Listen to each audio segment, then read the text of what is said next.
Hello everyone, let's make Lahori मुर्ग चना today. अगर आप भी लाहौरी मुर्ग चना के बहुत बड़े फैन हैं तो ये वीडियो खास आपके लिए है। इस रेसिपी को फॉलो करके आप घर पर बाजार से ज्यादा टेस्टी चने रेडी कर सकते हैं। सबसे पहले कढ़ाई में ऑयल लेंगे। ऑयल की क्वांटिटी जितनी आप खानों में यूज करते हैं उससे डबल रखिएगा, क्योंकि चनों का असल मजा तब आता है जब तक वो ऑयल से तर ना हो। मैंने ऑयल में खड़े मसाले ऐड कर दिए हैं और साथ ही जीरा और नेक्स्ट चिकन डाल के इसको अच्छे तरीके से फ्राई करना स्टार्ट किया है। ऑलमोस्ट 5 मिनट्स तक इसको अच्छे से फ्राई करें।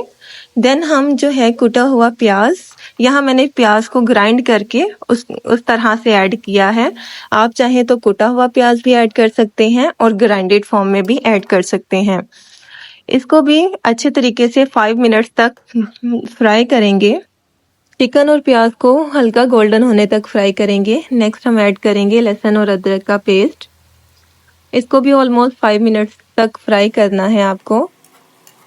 नेक्स्ट इंग्रेडिएंट जाएगा टमाटर का पेस्ट। यहाँ मैंने 2 से 3 बड़े टमाटर को पेस्ट बनाकर ऐड किया है। इसको भी 5 मिनट के लिए फ्राई करेंगे।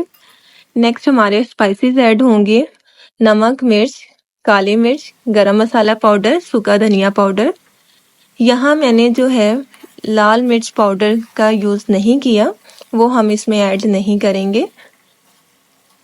इसको अच्छे तरीके से फ्राई करें जब तक पानी इसका खुश्क ना हो जाए। नेक्स्ट योगर्ट ऐड करेंगे। योगर्ट को भी अच्छे तरीके से हम फ्राई करेंगे। अच्छे तरीके से मसाले को भूनेंगे। जितना बनाई हमारी अच्छी होगी उतना हमारा टेस्ट आएगा। नेक्स्ट हमने बॉइल्ड चने ऐड कर दिए हैं और ये वाटर जो चनों का पानी था जिसमें चनों को उबाला गया था वही ऐड करेंगे हम। इसको हल्का सा मिक्स करेंगे और ढककर ऑलमोस्ट 15 से 20 मिनट के लिए रख देंगे स्लो आंच पे।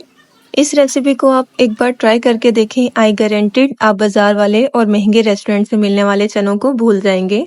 इसको नान और खमीरी रोटी के साथ सर्व करें, साथ रायता और सैलेड भी ऐड कीजिएगा। आई होप आपको ये वीडियो पसंद आएगी। Please subscribe to my YouTube channel for more recipes. Thanks for watching.